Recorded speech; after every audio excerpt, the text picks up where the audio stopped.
Hoy el Evangelio nos cuenta, es breve, pero nos cuenta algo que por ahí lo tomamos naturalmente y pasa desapercibido, pero recordemos que cuando Jesús en el siglo I predicaba el Evangelio, los judíos, maestros rabinos, no admitían a las mujeres como discípulos.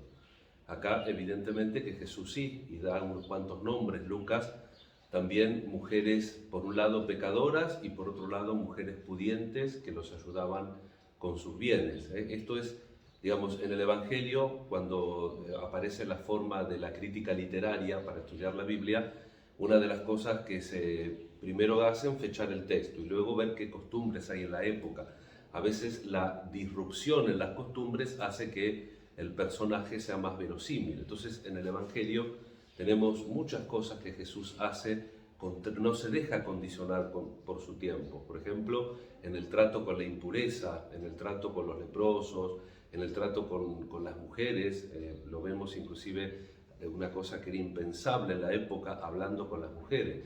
El texto de ayer, nosotros lo tomamos, lo naturalizamos, pero imagínense ustedes en la casa de Simón el fariseo, esa mujer, claro, ellos comían recostados, ¿no? Que entró por algún lado y se le puso a los pies a Jesús a bañarlos con el aceite, besarlos, qué sé yo, qué sé cuándo.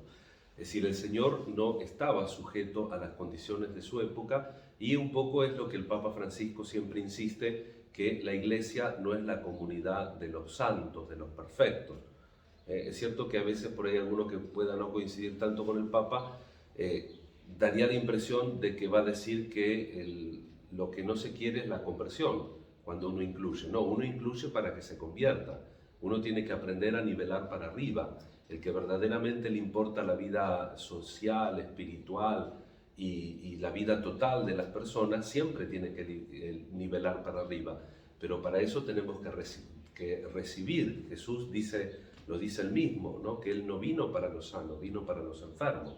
Entonces es importante que nosotros tengamos esa capacidad, a pesar de ser contracorriente, que acepte que en su corazón, de comunidad, en su lugar, en el puesto de Dios al servicio del Evangelio, también nos acompañemos y nos ayudemos de todas las personas, aunque tal vez no sean bien vistas, para ayudarlas, para que esas personas también puedan encontrar la dignidad y la misión que tienen, porque todos tenemos una misión en la iglesia y la tenemos que desarrollar. Y por otro lado, San Pablo también nos enseña cuando le explica a Timoteo, vieron que esta carta hace mucho hincapié en la función de Timoteo, que era el obispo, pero un obispo que tiene que enseñar constantemente y enseñar la sólida doctrina, no ir llamativamente, no tratar de tener doctrinas para la ocasión y tal vez para tener más seguidores, cambiando la doctrina al gusto del que escucha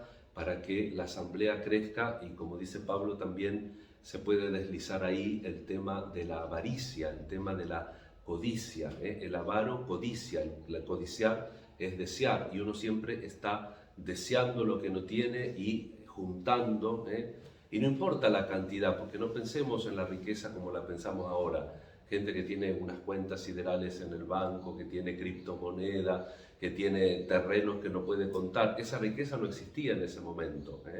Pero también recordemos las riquezas pequeñas de la posesión, cuando nosotros queremos poseer las cosas o cuando queremos poseer la persona. Santa Teresa de Jesús, que era muy aguda en su introspección, decía que daba lo mismo estar atados a una cadena que estar atados con un hilito. El problema de no estar apegado a las riquezas es la libertad. Entonces, estar atado a una cadena o estar atado a un hilito es igual, porque uno está atado. Uno tiene que estar desatado.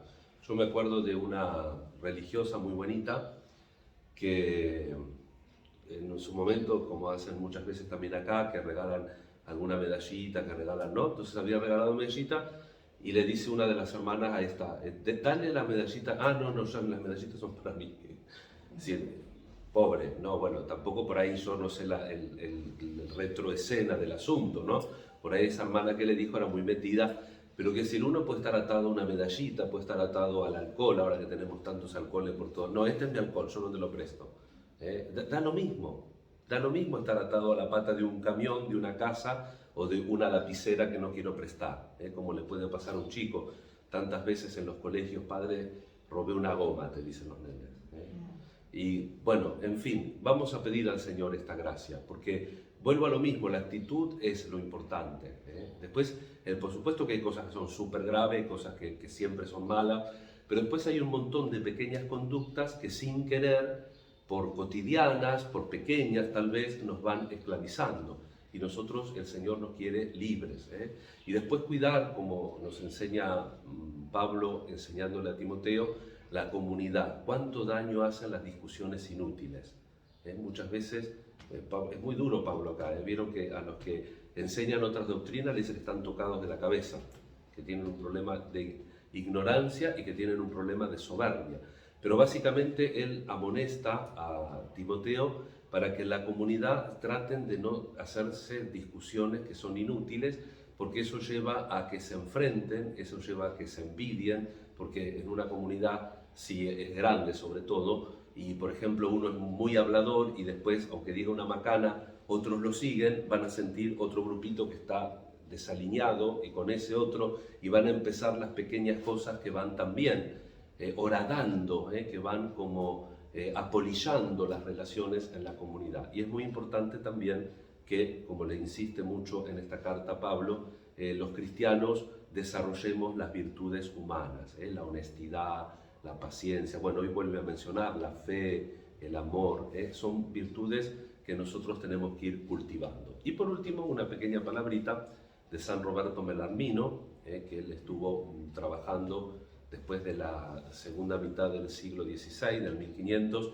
estuvo trabajando con la Contrarreforma, fue un sacerdote muy estudioso, colaboró con la versión griega de la Biblia, también con la Vulgata, que un poco corrigió de San Jerónimo el Concilio de Trento para hacer la versión oficial, inclusive de los libros litúrgicos que duraron hasta 1969, Adviento de 1969, o sea que fue un gran estudioso, por eso es doctor de la Iglesia, y también fue un gran inquisidor, pero no fue Torquemada, fue un inquisidor. A él lo conocemos por procesos como Savonarola, y sobre todo lo conocemos porque él fue el inquisidor de Galileo Galilei. A propósito lo mandaron porque Galileo Galilei era católico. Eso es otra cosa que se dice a lo bruto y que a veces no se entiende, ¿no? Entonces, cuando estaba en discusión por Copérnico la teoría heliomórfica, helios es sol, heliocéntrica, perdón, que el helios, el sol, es el centro del universo y no como parecería desprenderse del mundo bíblico, que la Tierra es el centro del universo. Entonces, básicamente, y hace ya un tiempo se puede acceder a los documentos que se guardan en los archivos de la Santa Sede, Bellarmino hizo un trabajo de amistad y de hecho Galileo murió bien y tranquilo. Y entonces le propuso algo que es muy lógico en ese momento. Eso era una teoría, porque se pudo comprobar muchos años después cuando otro personaje que ustedes conocen bien, cuando Kepler descubre el telescopio, esa hipótesis se confirma. Entonces, la propuesta de Bellarmino fue muy sabia. Dice, nosotros sabemos que vos sos un buen científico. Galileo lo respetaba a Bellarmino porque también era una persona muy capaz. Entonces dice, yo no te digo que renuncies a tus estudios, te digo que por ahora es una hipótesis, presentarlo como una hipótesis.